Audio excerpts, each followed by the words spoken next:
Attention, ce balado traite de suicide et d'éléments pouvant choquer certains auditeurs. Nous préférons vous en avertir. Un balado Radio-Canada audio. Est-ce que tu m'entends bien, là? Ouais, je t'entends bien. OK. Ben, tu vois, j'étais à peu près Ouais. deux doigts. T'as jamais parlé dans un micro, dans le fond? Jamais parlé dans un micro.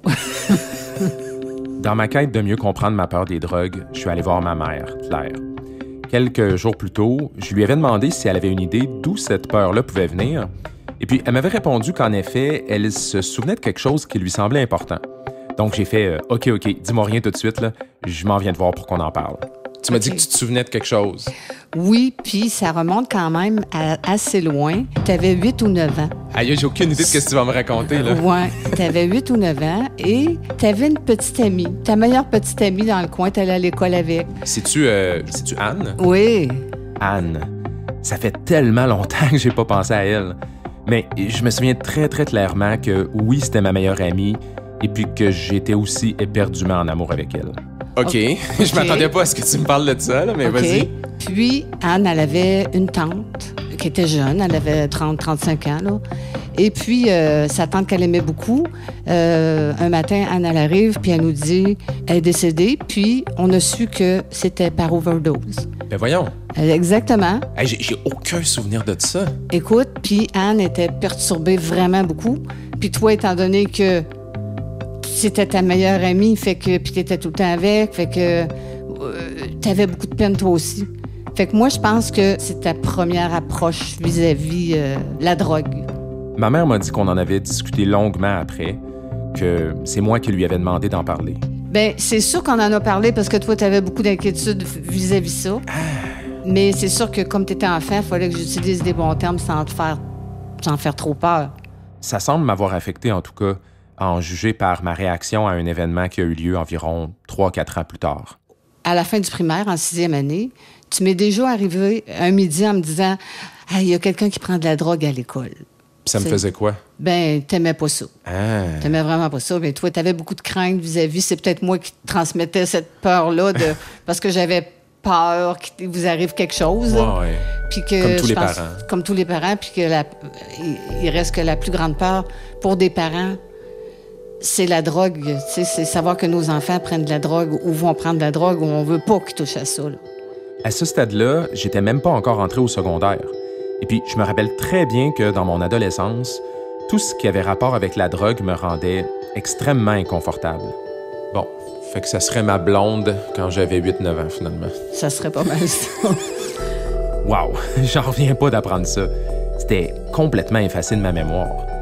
Je pourrais jamais savoir avec certitude si ça a eu un impact sur moi et puis à quel point ça a influencé ma vision des drogues, mais jusqu'à maintenant, c'est la meilleure explication que j'ai eue. Est-ce que ça se pourrait que j'ai mon propre trauma par rapport aux drogues?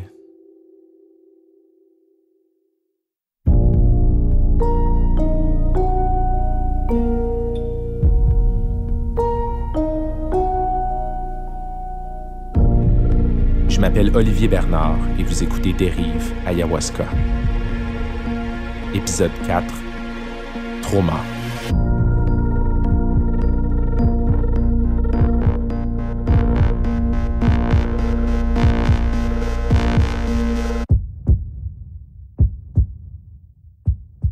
Bon, je vais essayer de résumer ce que j'ai appris sur Nelson jusqu'à maintenant. Je sais que son intérêt pour l'ayahuasca, c'était en grande partie une quête de guérison. D'un côté, il voulait devenir guérisseur, peut-être même un chaman pour aider les autres. Et puis, de l'autre côté, il y avait quelque chose à guérir en lui-même. Il avait vécu des choses difficiles dans sa vie, mais ses amis le décrivent comme quelqu'un de toujours positif, jamais déprimé, qui adorait sa nouvelle vie en plus. Donc, qu'il se soit enlevé la vie intentionnellement, ça reste difficile à croire. Mais par contre, il y a une autre possibilité que j'ai pas le choix de considérer. C'est en lien avec l'histoire que m'a racontée Pascal, une amie de Nelson. Celle du serpent qui a vu sortir de son ventre quand il a pris de l'ayahuasca pour la première fois. Ça m'a un peu ébranlé. Je peux pas m'empêcher de voir un certain lien avec la façon dont il est décédé. Des coups de couteau au ventre, justement. Et comme je l'ai mentionné dans le premier épisode, il y a eu certains cas médiatisés où des gens seraient entrés dans une sorte de délire psychotique après avoir consommé de l'ayahuasca et qui seraient devenus violents. Donc, j'ai pas le choix d'explorer ça. En fait, ces réflexions-là m'ont amené dans toute une série de questionnements à propos de la santé mentale. Pourquoi est-ce qu'on parle autant de l'ayahuasca et plus largement des psychédéliques à des fins de guérison psychologique, en lien avec des traumas, par exemple? C'est ce que Nelson semblait chercher dans l'ayahuasca, selon ce que j'ai appris. Mais est-ce que ça marche vraiment? Et puis aussi, c'est quoi les risques? Premièrement, il faut savoir que les psychédéliques ne sont pas légaux. OK? Sauf que de plus en plus de gens ont découvert qu'ils peuvent avoir un effet puissant, thérapeutique. J'ai démarré ma recherche en contactant Joe Flanders, psychologue et fondateur de la clinique Mindspace à Montréal. À ma connaissance, c'est une des rares cliniques au Canada qui offre des services de psychothérapie en lien avec la prise de substances psychédéliques.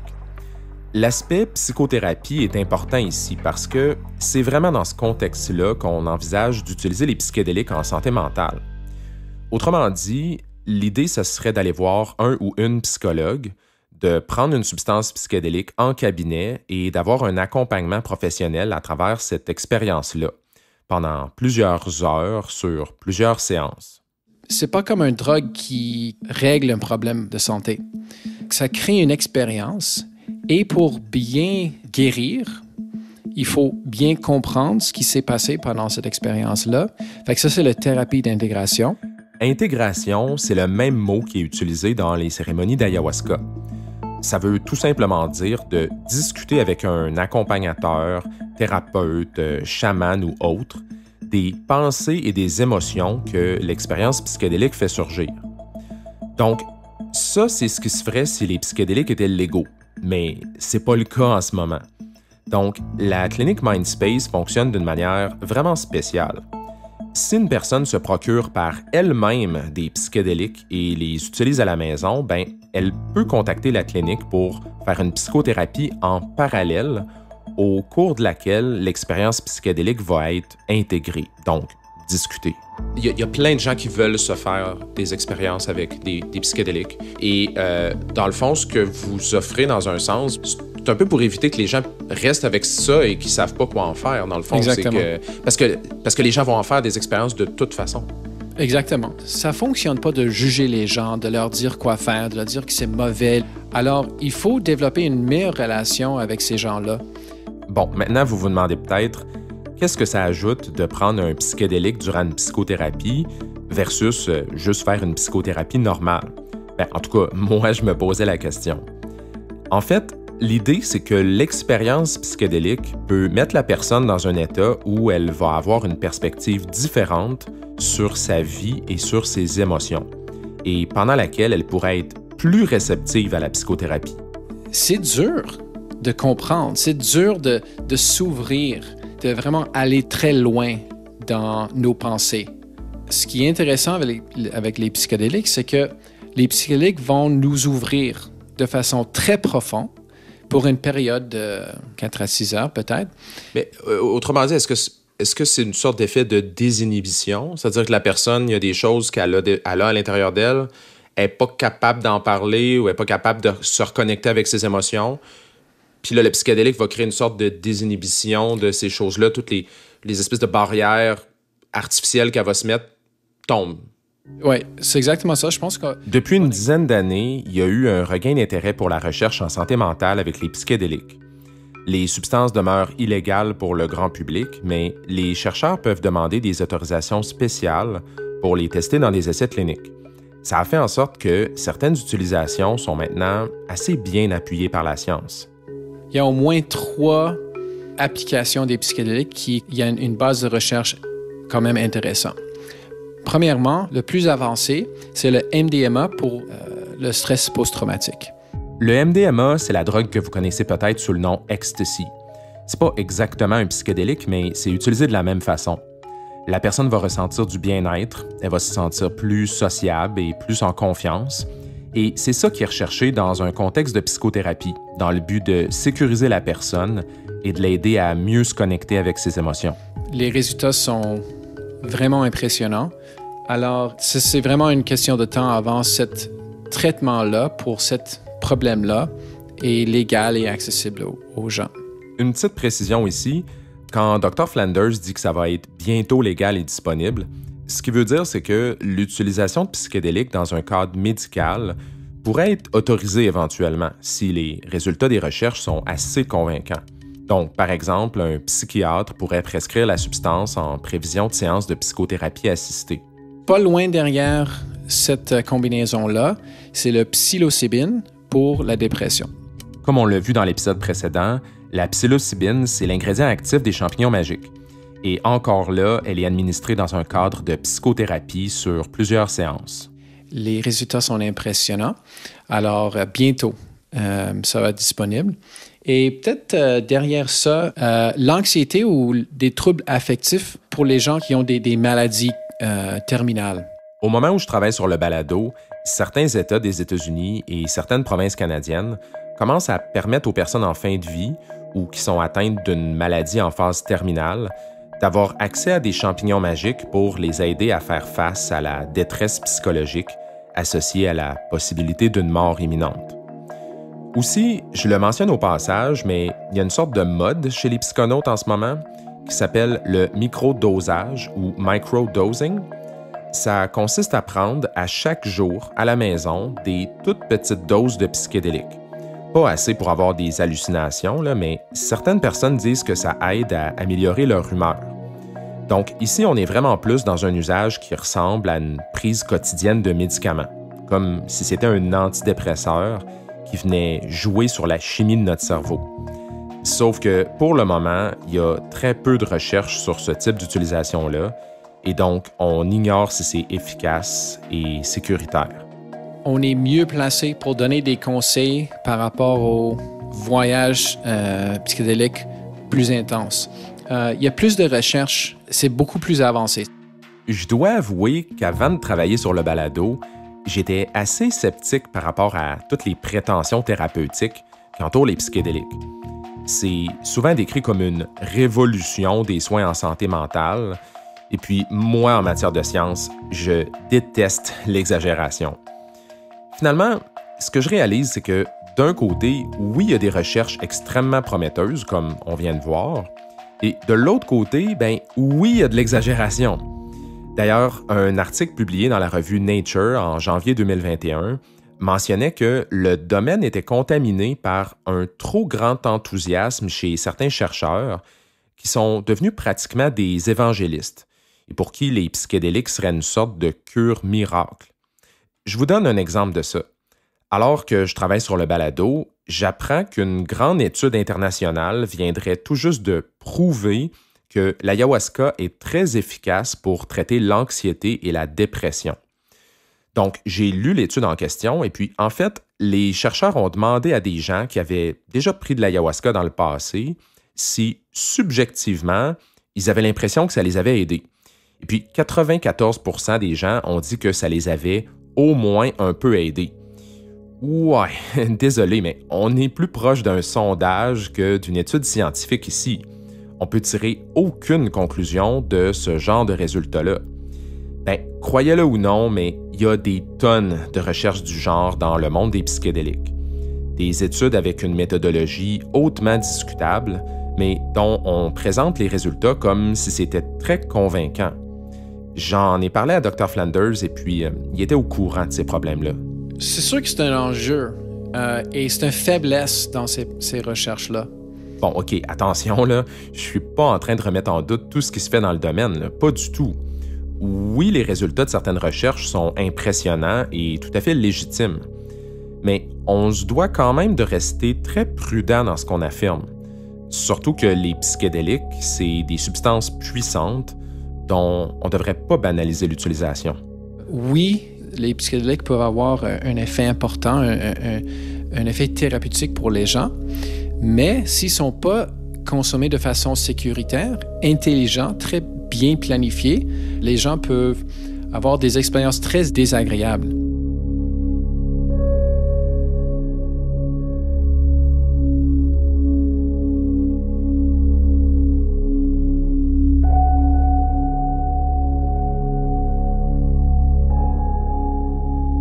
Parlant d'exagération, un des aspects qui me dérangeait le plus personnellement, c'est la fameuse idée qu'en prenant de l'ayahuasca, ça pourrait remplacer des années de psychothérapie en une seule séance, surtout quand il est question de travailler sur un traumatisme du passé. Ça me semblait beaucoup trop beau pour être vrai. Mais quand j'en ai parlé à Dr. Flanders, j'ai été vraiment surpris de sa réponse. Moi, je fais partie de ces gens-là qui voient une bonne expérience psychédélique comme une thérapie pendant 10 ans. Wow! Oui, je suis d'accord, parce que si quelqu'un est vraiment traumatisé, ça va être difficile de parler de cette expérience-là. C'est très inconfortable, c'est tellement épeurant que les gens vont éviter ça le plus possible. Et avec plusieurs séances de thérapie pendant plusieurs années, on peut amener une certaine sécurité avec les clients pour qu'on puisse commencer à parler.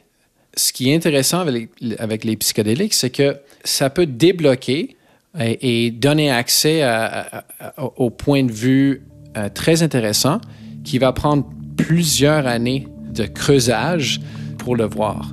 C'était tellement surprenant, limite confrontant pour moi d'entendre ça, parce qu'il me semble qu'une psychothérapie, c'est un long cheminement. Moi-même, j'ai consulté des psychologues plusieurs fois. Là. Il faut travailler fort, c'est difficile, ça peut être long, mais c'est payant en bout de ligne.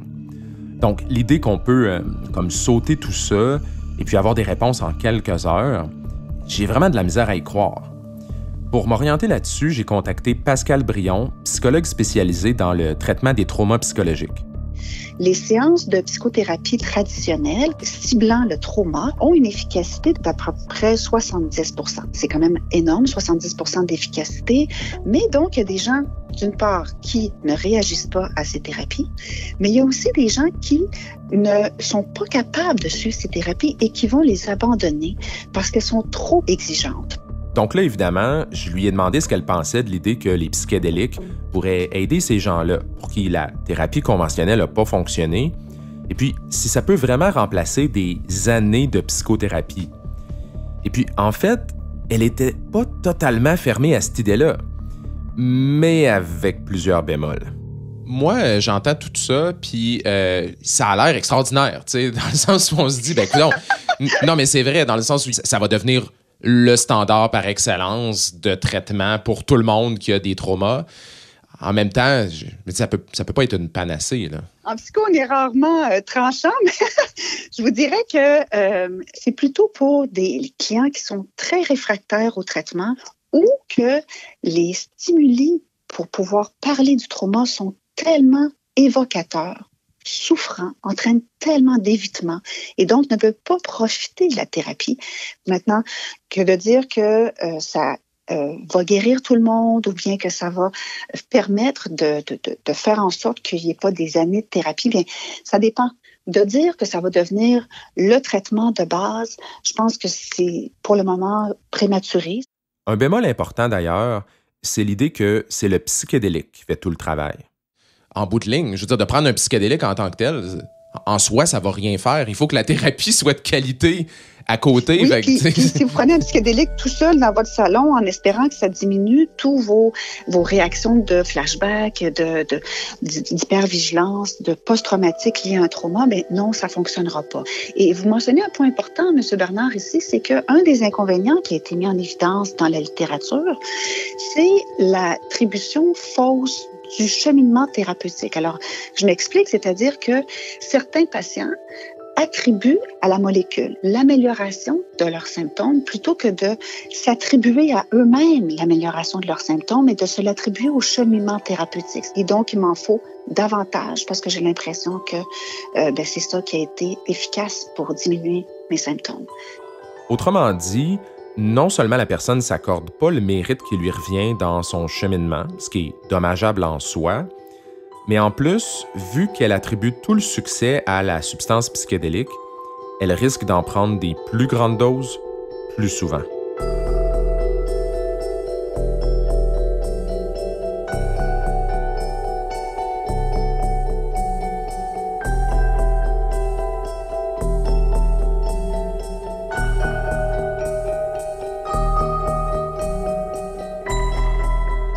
Ce Ce que je retiens de tout ça, c'est que oui, la recherche sur les psychédéliques laisse entrevoir des nouveaux traitements en santé mentale. C'est vraiment prometteur et puis ça progresse vite. Mais en même temps, il y a une tendance à vouloir sursimplifier le processus. Et ça me semble tout aussi vrai dans le cas de l'ayahuasca.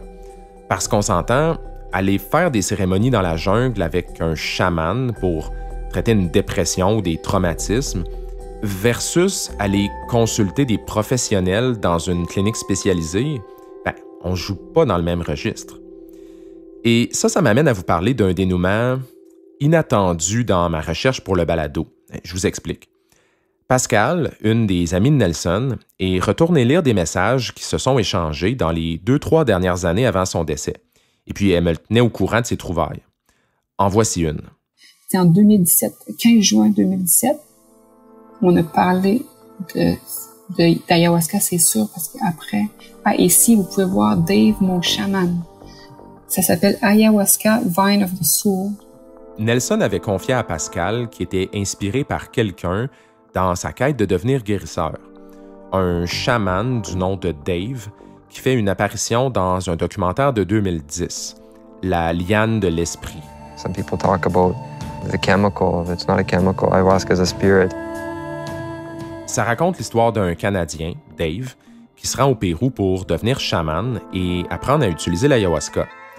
En 2018, il a participé à un autre documentaire, La Voix du chaman, où on le suit plus loin dans sa formation. Tout de suite, je me suis demandé s'il avait peut-être connu Nelson, donc j'avais envie de lui parler. Sauf que le fameux Dave était introuvable. Pas de site web, pas de réseaux sociaux. En désespoir de cause, j'ai écrit au producteur du dernier documentaire, comme une bouteille lancée à la mer. Et après des semaines, la mer m'a retourné une réponse. Hello. Hello, is this Dave? Yeah, hey man. I was amazed that you responded. Thank you so much. So, how are you? I'm doing well. Dave habite en Colombie-Britannique. Après avoir étudié une dizaine d'années au Pérou auprès de chamans, il est revenu au Canada et a commencé à offrir des cérémonies d'ayahuasca ici, dans différentes provinces. Comment il a fait pour importer les plantes, pour avoir les autorisations? Est-ce que c'était légal tout ça? Au moment de lui parler, j'en avais aucune idée. Mais c'est quelque chose que j'espérais explorer plus tard. Sauf que j'ai même pas eu le temps de lui poser des questions là-dessus parce qu'une des premières choses qu'il m'a dites, c'est que oui, il a bien connu Nelson et ce qu'il m'a partagé d'emblée à son sujet m'a jeté en bas de ma chaise. Yeah, no, I'm glad. I'm happy to sit and talk about a person that, obviously suffered very much. And... Selon lui, c'était évident que Nelson souffrait énormément. Et il disait pas ça à la légère, hein? J'ai appris que c'est lui qui a initié Nelson à l'ayahuasca pour la première fois. C'était une cérémonie dans la forêt au nord de Toronto. Et par la suite, Nelson était revenu participer à au moins 4 à 5 autres cérémonies. I would say at least 4 or 5 times. Oh, OK. Yeah. Évidemment, j'avais des tonnes de questions pour lui, là. J'apprenais plein de choses d'un seul coup, donc les idées se bousculaient dans ma tête. Et puis, heureusement, Dave était super ouvert et puis sympathique. Vu que c'était en anglais, je vais tenter de vous résumer notre conversation en allant à l'essentiel. La première fois que Nelson est venu le voir, il était avec son copain de l'époque, Eric. Et sa demande était claire. Il voulait utiliser l'ayahuasca pour l'aider à se sortir d'une dépression. Do you remember if he mentioned something he was specifically looking for? Or? I do remember specifically working with depression for him. Déjà ça va complètement à l'encontre de tout ce qu'on m'a dit sur Nelson jusqu'à maintenant. Le portrait que je me suis fait de lui, c'est un gars qui respirait le bonheur. Ses amis m'ont même dit spécifiquement que c'était le genre de personne qui aurait jamais pu être déprimé dans sa vie. Dave précise que Nelson ne lui a pas semblé suicidaire, par contre. Mais selon lui, il souffrait de dépression et de traumatisme et en avait aussi souffert dans le passé. You know, he's one of many people that suffer from depression, and he was committed to doing the work.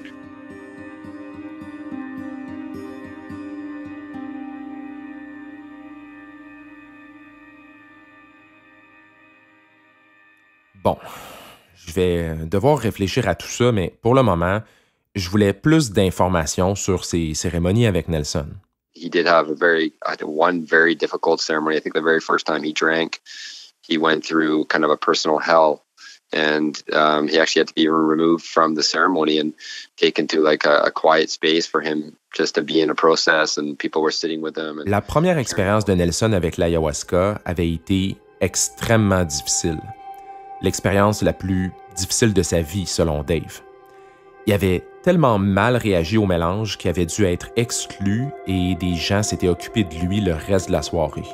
But I remember after the ceremony, he was very grateful of the experience, even though it was probably the most difficult experience of his life.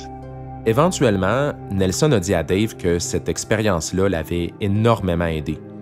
C'est cette fois-là qu'il avait vu un serpent sortir de son ventre et qu'il avait senti une grande libération de quelque chose.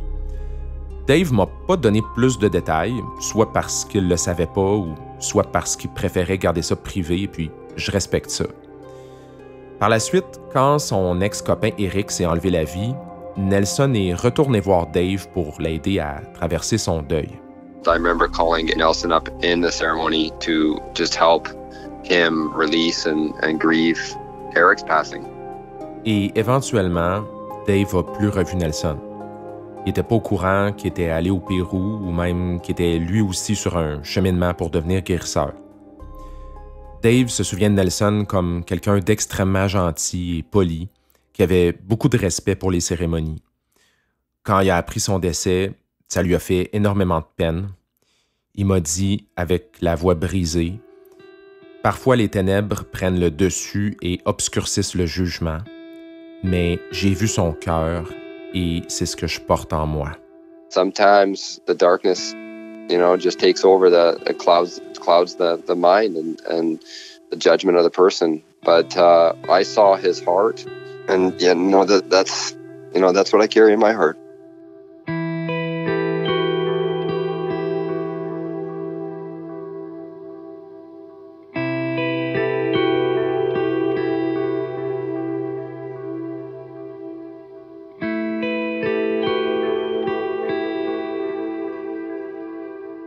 Je suis vraiment ébranlé par ce que je viens d'apprendre. C'est juste que ça vient de complètement changer mes perceptions. Je suis vraiment mêlé, en fait. Évidemment, je peux pas prendre pour acquis ce que Dave m'a partagé sans confirmer tout ça auprès d'autres personnes, mais en attendant, je pense que je dois revoir mes hypothèses à propos du décès de Nelson. Je repense au serpent qu'il avait vu sortir de son ventre dans sa première expérience d'ayahuasca. Ça, c'était avec Dave, celle qui avait été extrêmement difficile. Ensuite, il a participé à plusieurs autres cérémonies en Ontario, puis aussi au Pérou dans son premier voyage. En fait, Nelson a pris de l'ayahuasca vraiment plus souvent que ce que j'aurais cru. Et maintenant, je suis obligé de supposer qu'il était peut-être pas dans un si bon état mental finalement. Donc, je me demande s'il pourrait y avoir un lien entre tout ça. Par exemple, la mort de Nelson, est-ce que ça pourrait être dû à une réaction vraiment, vraiment mauvaise à l'ayahuasca, comme un bad trip ou une psychose? Puis d'ailleurs, je sais pas vraiment la différence entre les deux. Le terme bad trip, c'est pas un terme médical. Donc, un bad trip, assez simplement, c'est une expérience désagréable suite à la prise d'une substance, puis qui est pas l'effet recherché par la substance. J'ai contacté Simon Dubreuc, un psychiatre qui a aussi fait de la recherche en toxicomanie. Donc, un bad trip, c'est n'importe quelle expérience de drogue qu'on n'apprécie pas.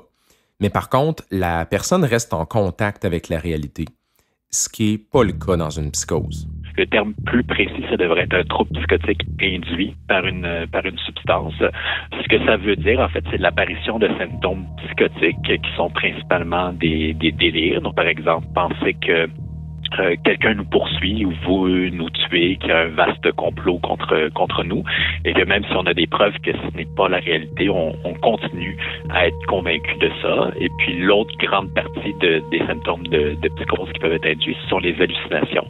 Donc par exemple entendre des choses, ou ça peut être voir des choses, sentir des choses. Est-ce qu'il y a une présence de... Parce que tantôt, vous avez parlé d'hallucination. Est-ce qu'il y a une présence de voix, par exemple? Est-ce que la personne peut entendre des voix? Est-ce qu'il peut y avoir des phénomènes similaires à ça? Donc oui, la personne pourrait tout à fait entendre des voix là, pendant son épisode de psychose toxique. Il y a plusieurs types de voix dans la psychose qui peuvent être bienveillantes ou malveillantes, humoristiques ou critiques. Les voix mandatoires, par exemple, peuvent donner des ordres, des directives, demander d'exécuter une action spécifique ou, au contraire, interdire d'effectuer une action. Jusqu'où ça peut aller un épisode toxique, là, mettons, si on va dans le plus grave, là, est-ce qu'une personne pourrait aller jusqu'à commettre un acte criminel ou des choses comme ça, mettons? Les gens qui sont en psychose toxique vont avoir une perte de contact avec la réalité, puis effectivement peuvent devenir des fois très agités en période de psychose toxique, puis pourraient devenir à la limite agressifs ou même commettre des gestes là, qui pourraient être dangereux pour eux-mêmes ou pour les autres. Est-ce que une personne pourrait, je sais pas, faire une tentative de suicide ou des choses comme ça parce qu'elle a eu des hallucinations? Ou... Oui, donc la psychose toxique, c'est quelque chose qui dure quand même un petit peu dans le temps. Quand on parle de psychose induite, c'est que ça va durer plus longtemps que l'effet de la substance. Donc, ça peut durer quand même sur plusieurs journées. C'est pas toutes les personnes qui vont devenir dangereuses ou être à risque de suicide, mais oui, ça serait possible que quelqu'un, dans cette perte de contact avec la réalité, commette un geste suicidaire.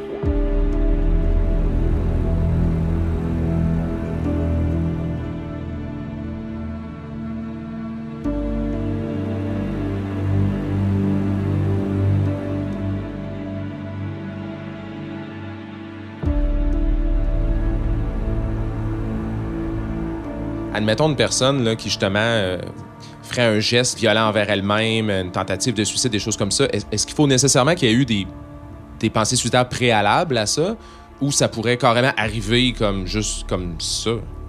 Donc, ça pourrait arriver juste comme ça. Les gens n'avaient pas nécessairement d'instabilité au niveau mental avant. Par contre, ça peut aussi arriver chez des gens qui avaient déjà des idées auparavant, là, mais c'est pas une obligation. Ce que j'ai compris, c'est que c'est vraiment difficile de prédire qui est à risque de faire une psychose induite et qui est à risque d'avoir des conséquences graves d'une psychose comme ça. Ça dépend de chaque personne, de ses prédispositions physiques et génétiques, de ses antécédents familiaux. Et puis parfois, ça arrive chez des gens qui n'ont aucune prédisposition. C'est ça, parce qu'une psychose induite, ça implique que la personne n'a pas un trouble de santé mentale sous-jacent, puis que ce qu'elle vit, c'est une manifestation de ça, là. Dans un monde idéal, on aimerait que la réponse soit très simple à cette question, puis que ça soit oui. Souvent, par contre, on est beaucoup dans des zones de flou, parce que de plus en plus, on se rend compte que les gens qui vont faire des psychoses induites vont, par la suite, dans une bonne proportion, développer un trouble psychotique, que ce soit une schizophrénie ou une maladie bipolaire, par exemple. Donc, c'est quelque chose qui peut évoluer là, dans le temps et qui n'est pas nécessairement aussi simple que de dire oui, c'est uniquement dû aux drogues ou pas. Ça m'a rappelé quelque chose dont j'avais discuté avec Claude Rouillard, le chercheur en neuropsychopharmacologie que je vous ai présenté dans l'épisode précédent. Et là, c'est la question qu'on doit se poser. Est-ce que la personne, son état psychique était normal au départ et c'est la substance qui l'a amené là? Ou est-ce qu'on avait un individu déjà vulnérable ou souffrant d'un problème psychiatrique et la substance l'a amené là? Ou on avait un individu tout à fait normal, la substance l'a amené là? Ça, c'est pratiquement impossible à déterminer. Mais des choses comme ça, habituellement, ça se développe sur un certain continuum de temps. Ça va se déclencher lentement et ça va se détériorer au fur et à mesure de la consommation.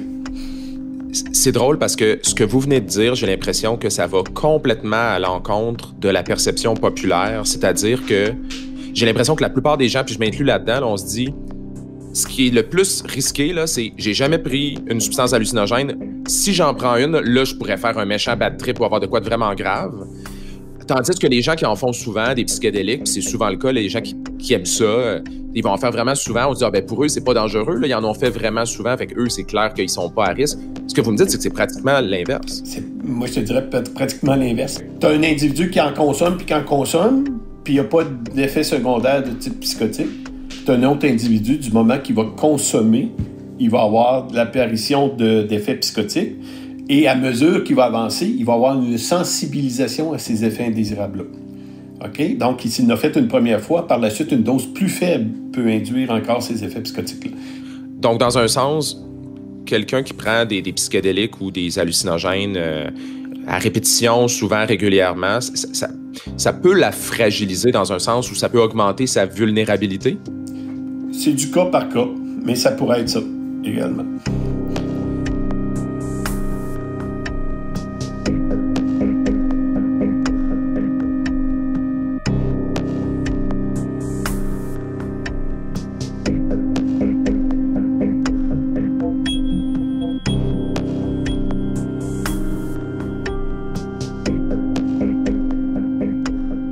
Dans Les paradis artificiels, Baudelaire défend l'argument que les drogues donnent l'impression à celui qui les consomme de trouver des réponses à ses questions extrêmement rapidement, mais que c'est une illusion.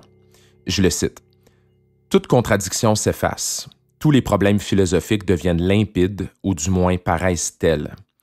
Les sentiments et les idées qui remplissaient la durée d'une nuit représentaient la valeur d'un siècle. » La durée d'une nuit, ça m'a fait penser aux cérémonies d'ayahuasca, où les gens vivent en quelques heures une expérience qui semble leur donner les réponses qu'ils ont cherchées toute leur vie.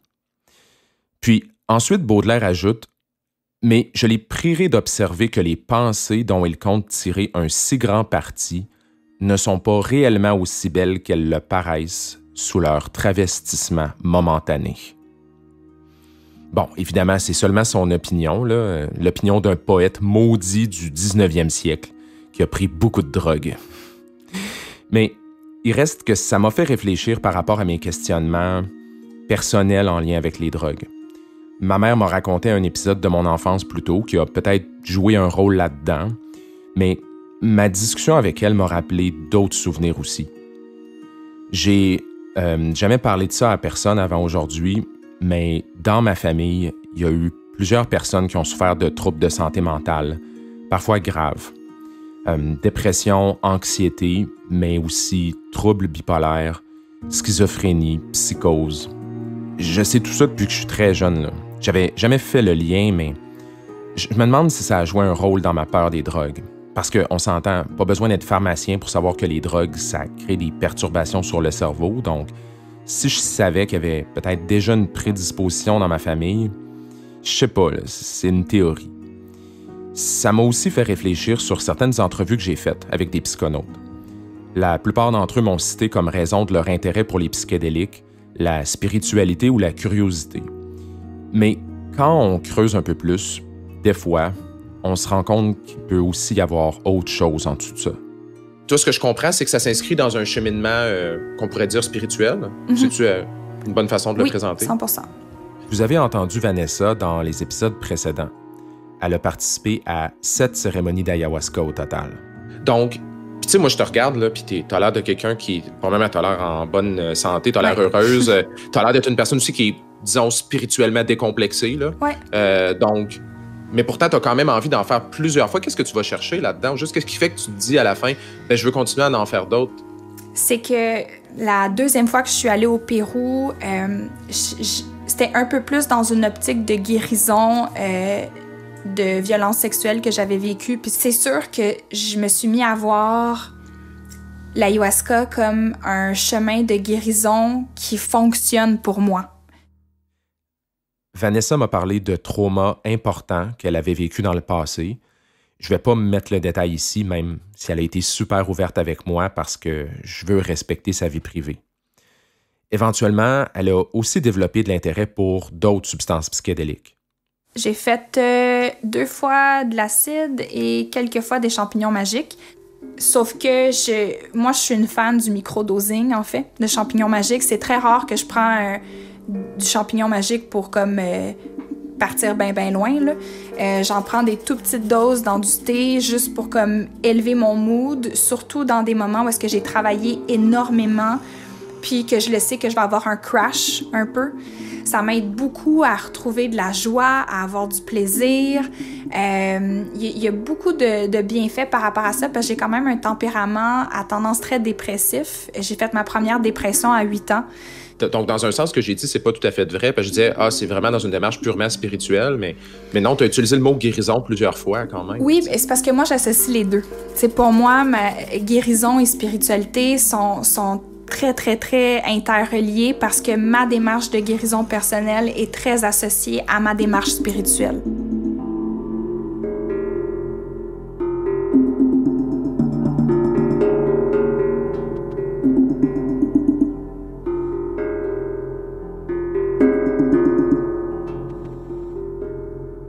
Je me demande si pour certaines personnes, présenter leur détresse sous l'angle de la spiritualité, c'est plus facile que de le nommer comme un trouble de santé mentale, à cause de toute la stigmatisation qui existe à ce sujet-là.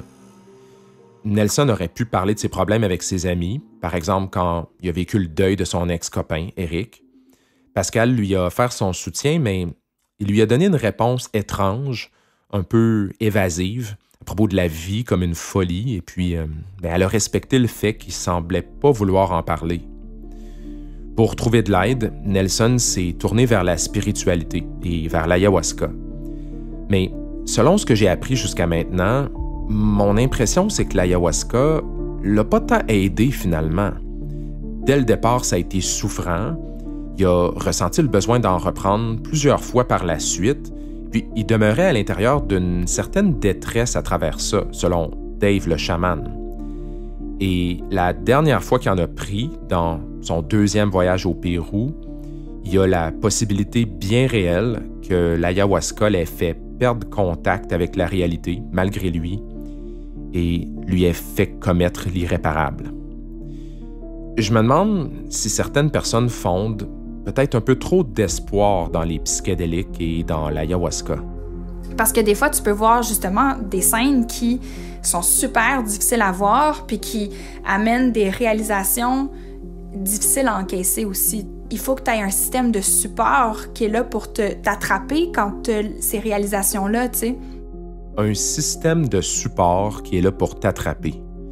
C'est drôle parce que Pascal Brion, la psychologue spécialisée en trauma, avait utilisé une expression similaire dans son entrevue. C'est pas juste de pouvoir utiliser cette molécule-là dans une démarche. Là. Il faut aussi savoir, est-ce que je peux ramasser, encaisser, soutenir ce que j'avais provoqué chez le patient.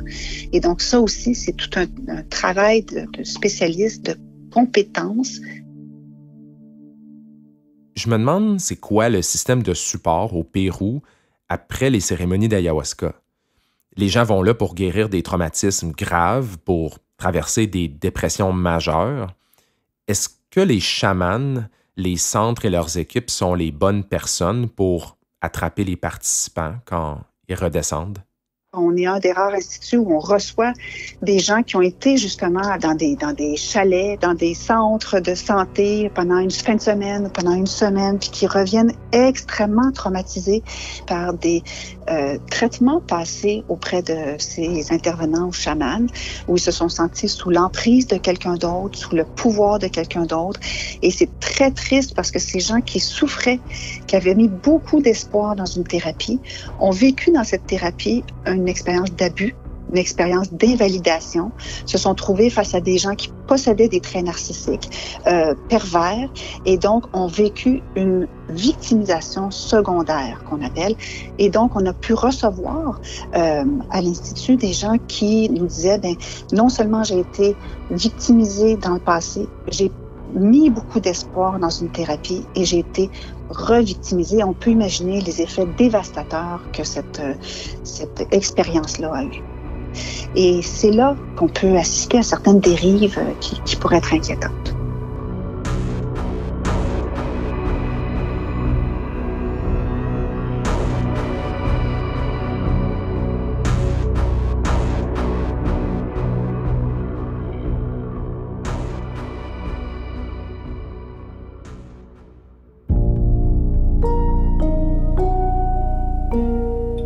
Dans le prochain épisode de Dérive Ayahuasca, J'explore plus en détail le tourisme chamanique au Pérou et je fais la connaissance d'un ami de Nelson qui était là-bas avec lui quand il a visité le centre où il est décédé.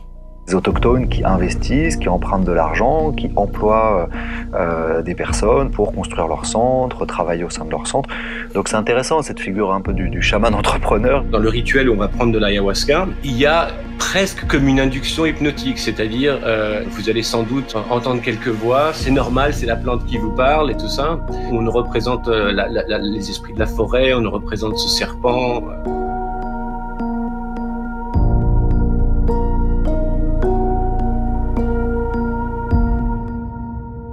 Écoutez les meilleurs balados sur l'application Radio-Canada Audio.